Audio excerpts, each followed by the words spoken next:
Sanskriti University for excellence in life. BTech Agri BSc lateral entry.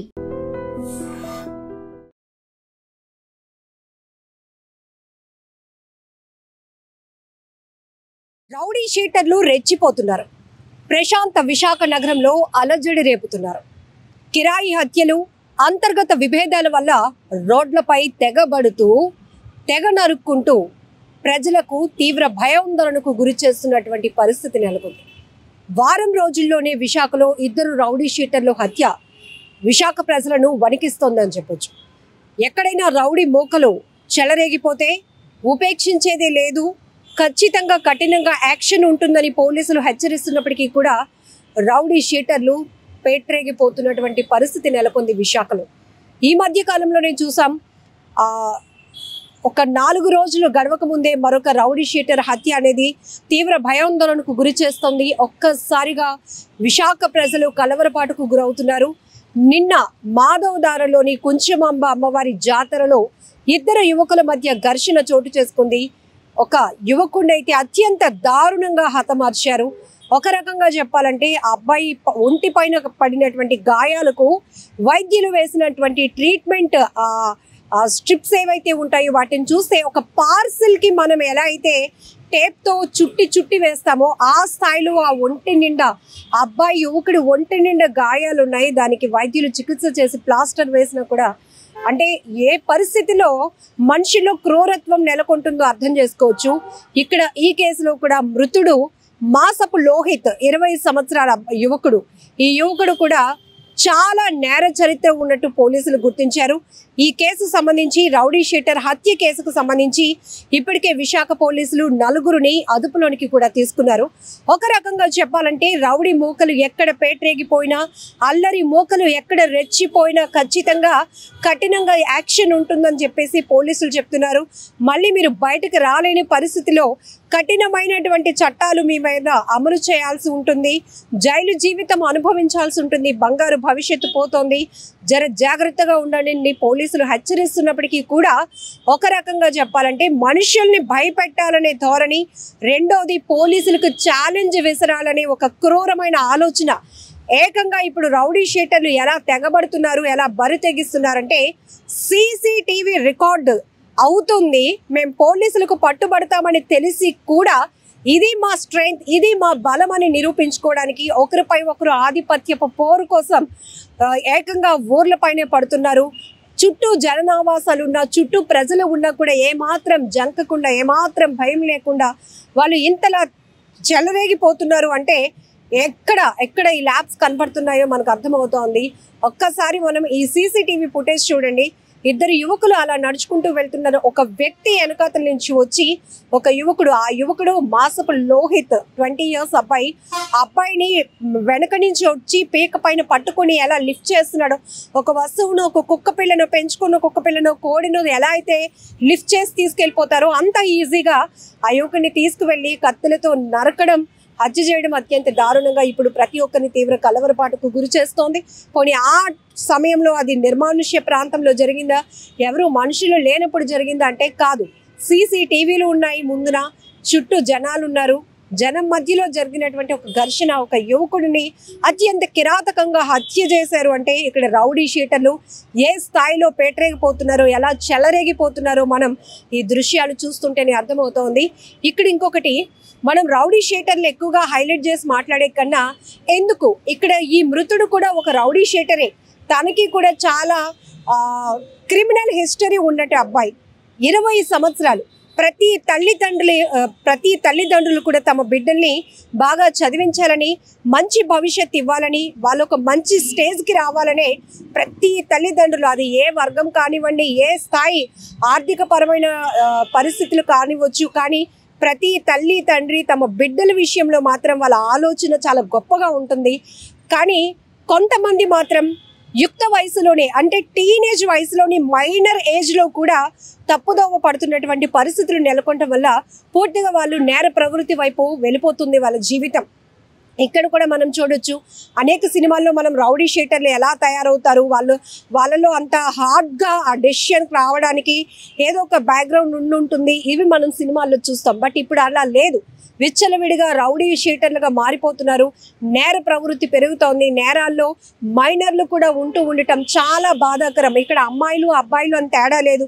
ప్రతి ఒక్కరు అంటే చాలా వరకు చాలా మందిలో కనీసం మనం మనుషుల్లాగా ఉండాలి, మనుషుల్లాగా ప్రవర్తించాలనే విజ్ఞత కూడా లేకుండా ఎలా అంటే మృగాల కన్నా దారుణంగా పైశాచికత్వంగా ప్రవర్తిస్తున్నారు. మనిషి నరుక్కుని చంపేసుకుంటున్నటువంటి పరిస్థితులు. ఆ తర్వాత కుటుంబాలు ఎంతగా విలవిలలాడిపోతాయి, కుటుంబాలు ఏమైపోతాయో అని పరిస్థితి కూడా లేకుండా, ఆలోచన కూడా లేకుండా ఇలా బరి తెగిస్తున్నటువంటి పరిస్థితులు చాలా బాధాకరం. ఇలాంటి సొసైటీలో మనం ఉంటున్నామా, ఎటుపోతుంది సమాజం అనే ప్రశ్నలు మనం వేసుకుంటున్నప్పటికీ కూడా గ్రౌండ్ రియాలిటీలో క్షేత్రస్థాయిలో చాలా చాలా లోపాలు కనపడుతున్నాయి. అసలు చిన్నప్పటి నుండే ఎంతో ఫ్యూచర్ వైపు ఒక మంచి పట్టుదలతో వెళ్లాల్సినటువంటి యువత కూడా పెడదోవ పడుతుంది. చాలా వరకు వ్యసనాలకు అలవాటు అవుతున్నారు. చిన్నప్పటి నుంచే అసలు ఏవి చూడకూడదో ఏమి చేయకూడదో అవే మనం పిల్లల్లో చూస్తున్నప్పుడు చాలా బాధేస్తోంది. వాళ్ళు ఒక్కరే చెడిపోతున్నారు అని వాళ్ళు అనుకోవచ్చు, కానీ వాళ్ళ ప్రభావం చుట్టూ ఉన్న సొసైటీ పైన, కుటుంబాల పైన, వ్యవస్థ పైన ఎలాంటి తీవ్ర ప్రభావాలు పడతాయో కూడా మనం చూడొచ్చు. సో ఒక రకంగా వాళ్ళు హీరోయిజం అనుకోవచ్చు. నలుగురిలో 100 మందిలో 1000 మందిలో 1,00,000 మందిలో మనం ఒక్కరమే హీరో. మనకు అందరూ భయపడతారు. మన చేతిలో కత్తి ఉంటే భయపడతారు, తుపాకీ ఉంటే భయపడతారు, మనం ఒకరిని కొడితే భయపడతారు అనే ధోరణిలో ఒక హీరోయిజాన్ని వెతుకుంటున్నారు కొంతమంది యువత. కానీ దానివల్ల ఎంత నష్టపోతున్నారు, సొసైటీ ఎంత నష్టం జరుగుతోంది, తల్లిదండ్రులు ఎంత ఇలాంటి పిల్లలు మేము కన్నామా అని వాళ్ళు ఎంత ఆవేదనకు గురవుతున్నారు. ఇవన్నీ కూడా మనం చర్చించుకోవాల్సినటువంటి విషయాలు. ముఖ్యంగా గాంజా, డ్రగ్స్ ఈ కేసుల్లో పట్టుబడుతున్న వాళ్ళు కూడా మంచి గొప్పగా చదువుకుంటున్న వాళ్ళు, ప్రొఫెషనల్స్. ఈ మధ్య లేటెస్ట్గా ఒక 3 days బ్యాక్ కూడా విశాఖలో ఒక డ్రగ్స్ కేసు పోలీసులు ఛేదించారు. 25 గ్రాముల కొకైన్ని పట్టుకున్నారు. ఆ కేసు చూస్తే కనుక ఒక నైజీరియన్ వ్యక్తితో పాటు స్థానికంగా ఉన్నటువంటి వ్యక్తులు ఉన్నారు, మంచి సెటిల్ అయినటువంటి వ్యక్తులు ఉన్నారు. వృత్తిరీత్యా చూస్తే డాక్టర్స్, ప్రొఫెషనల్ ఇలాంటి వాళ్ళు కూడా ఈ డ్రగ్స్, గాంజా కేసులో పట్టుబడుతున్నారు అంటే మరి ఏ స్థాయిలో ఎంత చేంజ్ వచ్చేసిందో సొసైటీలో మనకు అర్థమవుతోంది. ఇక్కడ ఈ హత్యకు గురైనటువంటి మృతుడు ఎవరైతే ఉన్నారో మాసపు లోహిత్ 20 years అబ్బాయి, తిన పైన కూడా చాలా నేర చరిత్ర ఉంది. అసలు 20 ఏళ్ళకి అంత నేర చరిత్రలు ఏంటి, వాళ్ళపైన రౌడీ షీట్ ఓపెన్ అవ్వడం ఏంటి, ఇన్ని కేసులు ఏంటి? ఇలాంటి వాళ్ళు ఒక ఇంటి నుంచి బయటకు వస్తుంటే ఆ కుటుంబానికి ఎలాంటి ఎఫెక్ట్ పడుతుంది? ఆ కుటుంబంలో తల్లిదండ్రుల్ని, వాళ్ళ అక్క చెల్లెళ్ళుంటే, అన్నదమ్ములుంటే వాళ్ళని ఎలా చూస్తారు? ఇవేమి పట్టనట్టు కేవలం వాళ్ళు డబ్బు సంపాదన, రౌడీయిజం, సొసైటీలో వాళ్ళకంటూ ఒక గుర్తింపు కోసం చెడు మార్గాన్ని ఎంచుకుంటున్న వాళ్ళని మనం ఎక్కువగా చూస్తున్నాం. ఏదేమైనా దీన్ని అరికట్టాల్సిన బాధ్యత పోలీసులపై ఎంతుందో, ప్రభుత్వాలపై ఎంతుందో, మనుషుల్లో, సొసైటీలో కూడా చాలా మార్పు రావాల్సిన అవసరం ఉంది. ఒకరిని చూసి ఒకరు నేర్చుకుంటున్నటువంటి పరిస్థితులే యువతలో ఎక్కువగా కనబడుతున్నాయి. గాంజాకు అలవాటు పడుతున్నారు, డ్రగ్స్కి అలవాటు పడుతున్నారు, మత్తులో ఏమవుతున్నారో తెలియదు. ఇలానే అల్లరి మోకలతో చేరుతున్నారు. రౌడీ షీటర్ల వెంట ఫాలోవర్స్గా వెళ్తూ కొన్ని రోజుల తర్వాత వాళ్ళు పెద్ద రౌడీ షీటర్గా ఎదగాలి, ఒక సామ్రాజ్యాన్ని క్రియేట్ చేయాలి, సొసైటీలో మన పేరు చెప్తే భయం ఏర్పడాలి అనే దుర్మార్గపు ఆలోచనలకు వెళ్ళటం వల్ల కూడా ఇలాంటి బరితెగింపు ఘటనలు జరుగుతూనే ఉన్నాయి. వీటిని ఎక్కడ కంట్రోల్ చేయాలో, ఎవరు కంట్రోల్ చేయాలో తెలియటం లేదు. కానీ పూర్తిగా అయితే పోలీసులు చెప్తున్నారు ఎప్పటికప్పుడు రౌడీ షీటర్లు, రౌడీ మూకలు, అల్లరి మూకలు ఎక్కడ పేటరేగిపోయినా, విచ్చలవిడిగా ప్రవర్తించినా, ఆకృత్యాలకు పాల్పడినా, సాధారణ ప్రజానికానికి ఇబ్బంది కలిగించినా ఉపేక్షించాం, చట్టపరంగా చర్యలు తీసుకుంటాం, యాక్షన్ చాలా సివియర్గా ఉంటుందని చెప్తున్నారు. కానీ వీళ్ళు మాత్రం పోలీసులకి ఛాలెంజ్ విసురుతున్నారు. జనాల్ని భయపెట్టాలనే ఆలోచనతో నడి రోడ్లపై బరి తెగిస్తున్నారు. విచ్చలవిడిగా కత్తులతో చెలరేగిపోతున్నారు. ఒకరిని ఒకరు హత్యలు చేసుకుంటున్నారు. ఒక రకంగా చెప్పాలంటే రక్తపాతం చూడడానికే నేర చరిత్ర, నేర ప్రవృత్తి వైపు వీళ్ళు వెళ్ళడానికి ఇష్టపడుతున్నటువంటి పరిస్థితులు కూడా ఉన్నాయి. ఏదేమైనా సొసైటీలో చాలా మార్పు రావాల్సిన అవసరం కూడా ఉంది. సో ఈ కేసు విషయంలో కూడా ఇప్పుడు ఒకవైపు విశాఖలో గిరి ప్రదక్షిణ జరుగుతోంది. దాదాపు 2000 మంది పోలీస్ ఫోర్స్తో గిరి ప్రదక్షిణ ప్రతిష్టాత్మకంగా సూపర్ సక్సెస్ చేయాలనే ఆలోచనతో ఒకవైపు పోలీసు వ్యవస్థ అంతా అటు పనిచేస్తుంటే, మరొక వైపు విశాఖలో ఒక్కసారిగా ఈ రౌడీ షీటర్ హత్య తీవ్ర కలకలం రేపుతున్నటువంటి పరిస్థితి ఉంది. ఏది ఏమైనా ఇలాంటి ఘటనలు చాలా దారుణం, చాలా బాధాకరం. ఇప్పుడు నేటి జనరేషన్ ఇలా రోడ్ల పైన ఇలాంటి ఘటనలు చూస్తే పిల్లలు భయభ్రాంతులకు గురవడం, పిల్లలు పెద్దలు అందరూ భయపడుతున్నారు. తర్వాత ఆ ఘటన నుంచి మిగతా వాళ్ళు ఏం నేర్చుకుంటారు అనేది కూడా ఇక్కడ చాలా ఆవేదన కలిగిస్తున్నటువంటి అంశాలుగానే చెప్పుకోవచ్చు. నిజంగా ప్రస్తుతం ఉన్నటువంటి సమాజం దేనికి ప్రయారిటీ ఇస్తుంది? ఆర్థిక సంబంధాల చుట్టూ మాత్రమే తిరుగుతుంది. మళ్ళీ ఎన్నికలంగానే చాలా విరక్తి కలుగుతుంది.